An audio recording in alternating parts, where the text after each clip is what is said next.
everything is going to be fine. Because Monday night in the Bronx was not fine. And while John Schneider had the decency to face reporters afterward and explain his thinking on the decisions that cost the Blue Jays this game, his explanations left most fans more frustrated, not less. The Blue Jays took a 2-run lead into the 7th inning at Yankee Stadium. They had 3 outs to get. They needed 3 outs to keep the lead. League hitters in his actual MLB debut, John Schneider called on Yariel Rodríguez up back-to-back 2-run home runs to Cody Bellinger and Jazz Chisholm Jr. that turned a 5-3 lead into a 7-5 deficit the Blue Jays could not overcome.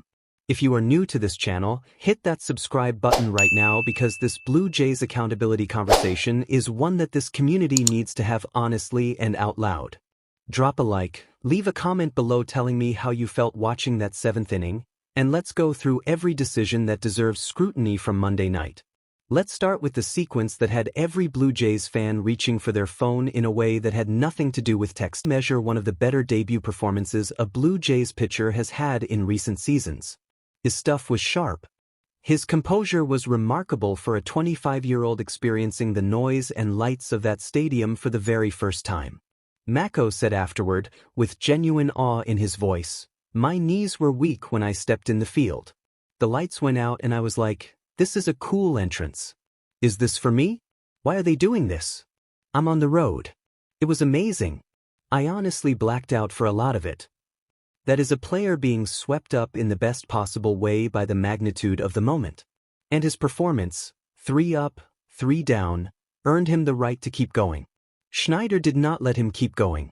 He pulled Mako after 3 batters and turned the ball over to Yariel Rodríguez to face the top of the Yankees' batting order, Aaron Judge, Paul Goldschmidt, Cody Bellinger, Jazz Chisholm Jr. In the 7th inning of a game the Blue Jays were still winning. And Rodríguez, who last appeared in a AAA uniform 10 days ago, could not locate his fastball against hitters of that caliber. Bellinger turned on an elevated fastball and hit it into the left field seats for a 2-run home run. Chisholm followed 2 batters later with another 2-run home run to the opposite field. Yankees 7, Blue Jays 5. Lead gone. Series opener lost. Schneider was asked about the decision afterward and his explanation was this. MLB appearance felt like too aggressive a gamble. Given those constraints, Rodríguez was the choice. And the argument is not completely without logic. When you cannot use your best reliever and you do not trust your experienced options, you go with what you have. But here is the problem with that framing, and it is a problem that multiple respected Blue Jays analysts identified immediately. Adam Mako had just retired 3 consecutive major league hitters. In Yankee Stadium. In his debut.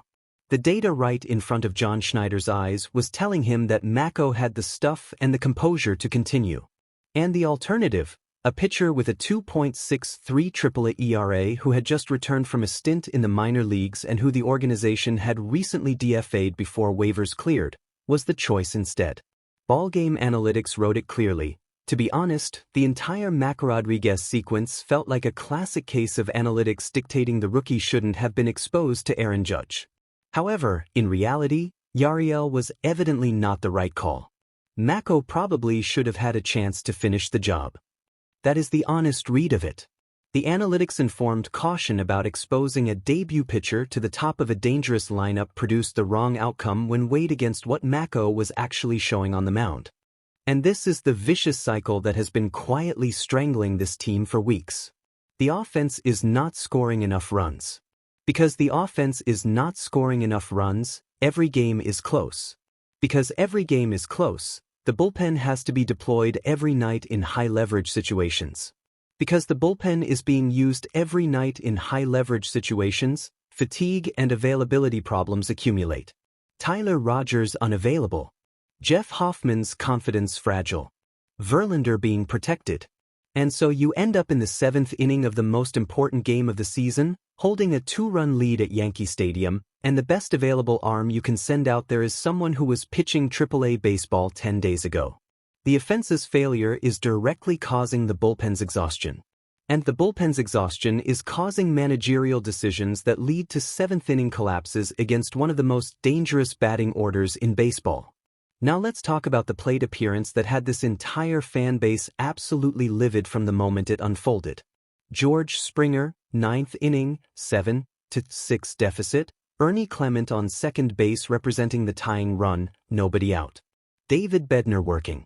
3 balls and no strikes. A full hitter's count. The moment where the aggressive call is to work Bednar, force another pitch, load the bases for Vladimir Guerrero Jr. behind him, extend the inning, and make Bednar throw the absolute highest quality pitch he can to close out the at-bat. Instead, Springer swung at the first pitch well below the knees. Then the second pitch well below the knees. Then the third pitch well below the knees. 3 consecutive swings at pitches that were not close to the zone, on a 3-0 count, with the potential tying run in scoring position and no outs. Strikeout.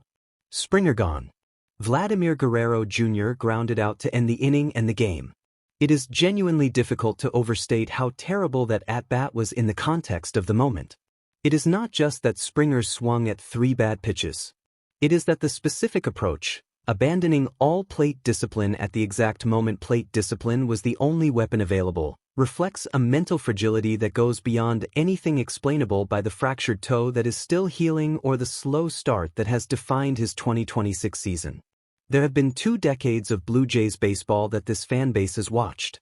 And a 15-year Major League veteran with Springer's experience swinging at 3 consecutive pitches well below the strike zone on a 3-0 count, in the 9th inning of the biggest game of the season, with a tying run on second and no outs, that ranks among the worst at-bats in recent Blue Jays memory. Full stop. Springer is struggling.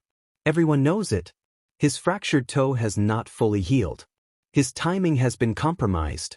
His OPS since returning from the IL is south of .550.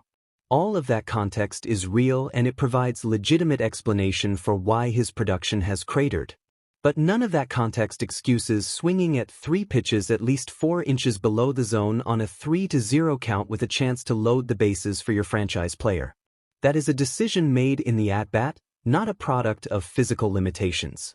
And for a team that ranked first in on-base percentage last season and is now sitting 26th, one of the most dramatic single-season drops in any offensive metric you can identify, the fact that its veteran leadoff hitter cannot hold off on pitches outside the zone at the most critical moment of the biggest game of the year is genuinely alarming. Because here is the context that makes the on-base percentage collapse most damning. Last season, the Blue Jays ranked first in on-base percentage and second in walk rate in all of baseball. This season, they are 26th in on-base percentage and 28th in walk rate. Their chase rate has gone from 29.4% in 2025, one of the most disciplined approach marks in the major leagues, to 34.4% in 2026, one of the worst in baseball. That 5-point swing in chase rate explains a significant portion of why this offense has gone from historically elite to historically mediocre in the span of one offseason. Players are swinging at more bad pitches. They are putting themselves behind in counts more often. They are producing weaker contact on pitches they should not be offering at. And the same philosophy that made this offense historically dominant last year, patience, zone awareness, working counts, has been abandoned at a systemic level that cannot be explained by individual player slumps alone. Something is different about how this team is approaching at-bats in 2026, and the George Springer 9th inning disaster was the most visible manifestation of that change in the highest pressure moment of the season. The genuine, honest bottom line on Monday night is this. The Blue Jays had enough to win this game. They had a 2-run lead in the 7th inning.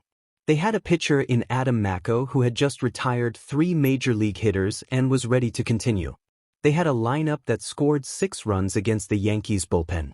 And they lost because a freshly recalled relief pitcher could not get the top of a loaded batting order out, and because a franchise veteran swung at 3 consecutive pitches below the strike zone in the 9th inning on a 3-0 count.